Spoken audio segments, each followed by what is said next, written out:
حسین نعم المولا و نعم النصیر بسم اللہ الرحمن الرحیم الحمد للہ رب العالمین والعاقبۃ للمتقین والصلاة والسلام والتحیۃ والاکرام علی رسول الامی ابی القاسم محمد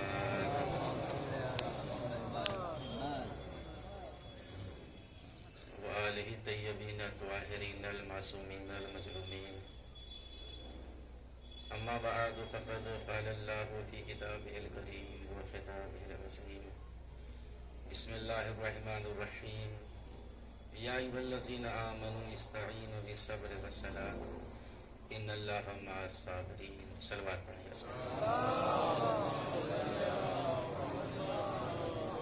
باب سے ہے آپ حضرات یہاں بعنوان پرسا تشریف لائے ہیں۔ قرآن مجید کی اس آیت کی تلاوت کا شرف میں نے حاصل کیا ہے۔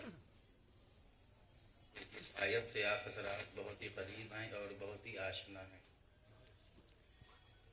اللہ تبارک و تعالیٰ کا ارشاد گرامی ہے یا ایھا الذین آمنوا استعینوا بالصبر والصلاۃ ان اللہ مع الصابرین۔ اے صاحبان ایمان، استعانت طلب کرو، مدد مانگو نماز سے اور صبر سے۔ ان اللہ مع الصابرین، بے شک اللہ صبر کرنے والوں کے ساتھ۔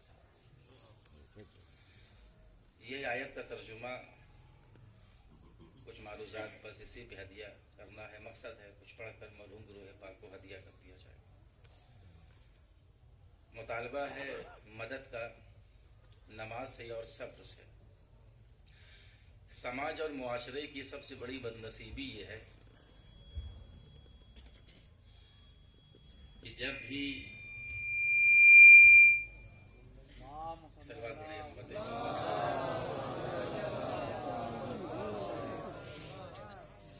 سماج اور معاشرے کی سب سے بڑی بدنصیبی یہ ہے کہ جب ہم پر کوئی مصیبت اور پریشانی آتی ہے تو ہم پہلی فرصت میں نمازیوں کو مصیبت سمجھ لیتے ہیں۔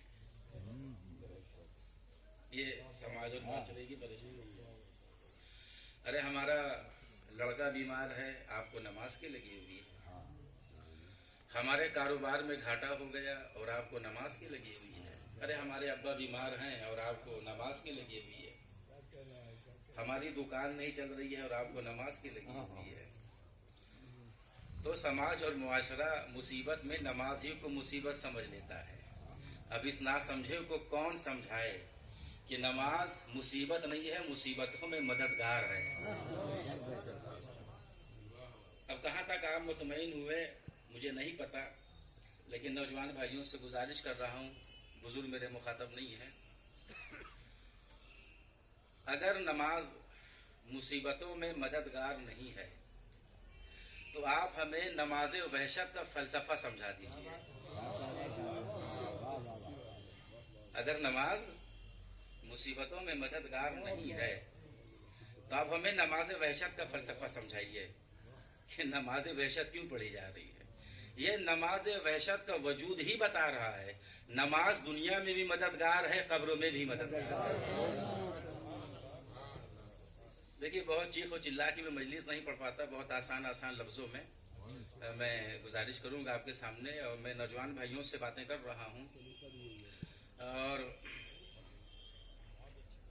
سماج اور معاشرے، چونکہ ہر جگہ جانا ہوتا ہے ذاکری کے حوالے سے، ہندوستان کے باہر بھی جانا ہوتا ہے۔ اکثر نوجوان کی جو پریشانی، جو پرابلم ہوتی ہے وہ یہ ہے کہ آ کے کہتے ہیں کہ مولانا صاحب ہم اتنی دعائیں مانگتے ہیں، اللہ ہمیں دیتا ہی نہیں۔ یہ پریشانی ہے ہر جگہ، ہم اتنی دعائیں مانگتے ہیں، اللہ ہمیں دیتا ہی نہیں، اللہ سنتا ہی نہیں، اللہ ہمیں دیتا ہی نہیں۔ یاد رکھیے میں روایت کا ذمہ دار ہوں کہ اللہ ایسے نمازیوں کی نماز پسند نہیں کرتا جو نماز تو پڑھتے ہیں لیکن دعا نہیں مانگتے۔ پوری ذمہ داری سے کہہ رہا ہوں کہ اللہ ایسے نمازیوں کی نماز کو پسند نہیں کرتا جو نماز تو پڑھتے ہیں لیکن دعا نہیں مانگتے ہیں۔ بہت جلدی میں تھے، نماز پڑھی، مصلی سمیٹ اپنے گھر چلے گئے۔ یعنی اللہ کہہ رہا ہے کہ تم نے مجھے عبادت کے لائق تو سمجھا لیکن مانگنے کے لائق نہیں سمجھا. اللہ کا مزاج دنیا والوں سے ہٹ کر ہے. یہ دنیا والے مانگنے پر ناراض ہوتے ہیں, اللہ نہ مانگنے پر ناراض ہوتا ہے. کاش بڑی بات آپ تک پہنچ جائے. یہ دنیا والے مانگنے پر ناراض ہوتے ہیں, اللہ نہ مانگنے پر ناراض ہوتا ہے. اور میں یہ سمجھتا ہوں کہ بہت ہی ناشکرا ہے ایسا کہنے والا کہ اللہ ہمیں دیتا ہی نہیں. اللہ اس وقت سے دے رہا ہے جب یہ مانگنا بھی نہیں جانتا تھا. اس وقت سے اللہ عطا کر رہا ہے کہ جب یہ مانگنا بھی نہیں جانتا تھا. شکم مادر میں تھا, مانگنا جانتا تھا, وہاں بھی اللہ نے رزق پہنچا دیا. اور احتیاط کا یہ عالم ہے کہ ابھی پیدا نہیں ہوا رزق ماں تک پہنچ گیا. کاش میری بات آپ تک پہنچ جائے. ابھی پیدا نہیں ہوا اور رزق شیر کی شکل میں ماں تک پہنچ گیا, ماں تک پہنچ گیا. اب میں بہت ٹھہر کے جملہ کہہ رہا ہوں, بہت سلیقے سے جملہ ہدیہ کر رہا ہوں. یہ جو شیر کی شکل میں رزق ماں تک آیا ہے یہ امانت پروردگار ہے. کاش کوئی فیشن کی ماری ماں کو جا کے سمجھا دے. بہت سلیقے سے میں جملہ ہدیہ کر رہا ہوں. کاش کوئی فیشن کی ماری ماں کو جا کے سمجھا دے. دیکھیے بہت سلیقے سے جملہ میں کہہ رہا ہوں کہ جو یہ رزق آیا ہے شیر کی شکلوں میں یہ امانت پروردگار ہے اور تمہیں حق نہیں ہے کہ تم اس امانت میں خیانت کرو. کیونکہ تمہارے شیر میں اللہ نے بچے کے لیے عقل, شفا اور صحت رکھی ہے. اور ہم نے اپنے بزرگوں سے سنا ہے کہ ماں کے شیر میں اتنی پاکیزگی ہوتی ہے کہ کبھی کبھی ماں کا شیر جیت جاتا ہے اور باپ کا خون ہار جاتا ہے. اس کی نظیر میں آپ کو تاریخ میں دکھا سکتا ہوں کہ ماں کے شیر میں اتنا اثر ہوتا ہے, اتنی پاکیزگی ہوتی ہے کہ ماں کا شیر جیت جاتا ہے اور باپ کا خون ہار جاتا ہے. اب اگر علی کسی کے بیٹے کو اپنا بیٹا کہے تو باپ کے خون کی وجہ سے نہیں, ماں کے شیر کی وجہ سے. بھائی صلوات پڑھیں عظمت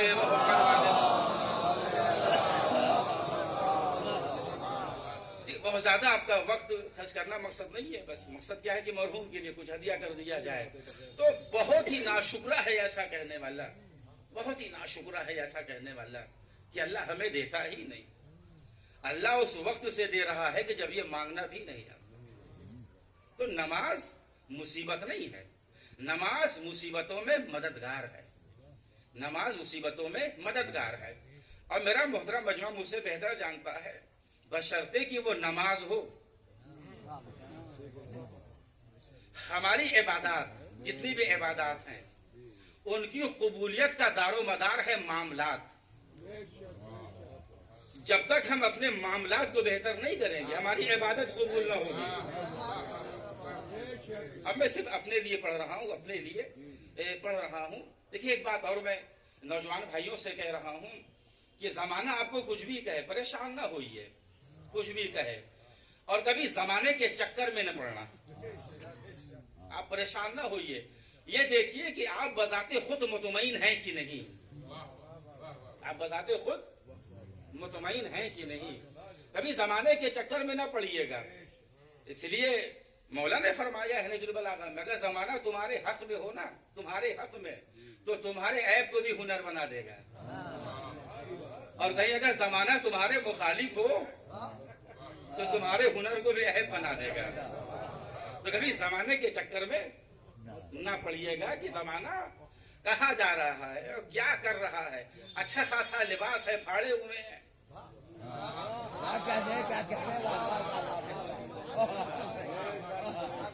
پھٹا لباس پہنے ہوئے. صاحب یہ کیا کہ زمانہ یہی ہے, فیشن یہی ہے.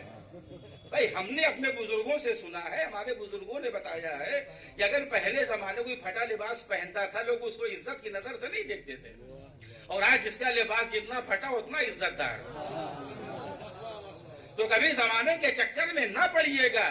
زمانہ آج تک یہی نہ طے کر پایا کہ معیار عزت کیا ہے, معیار ذلت کیا ہے.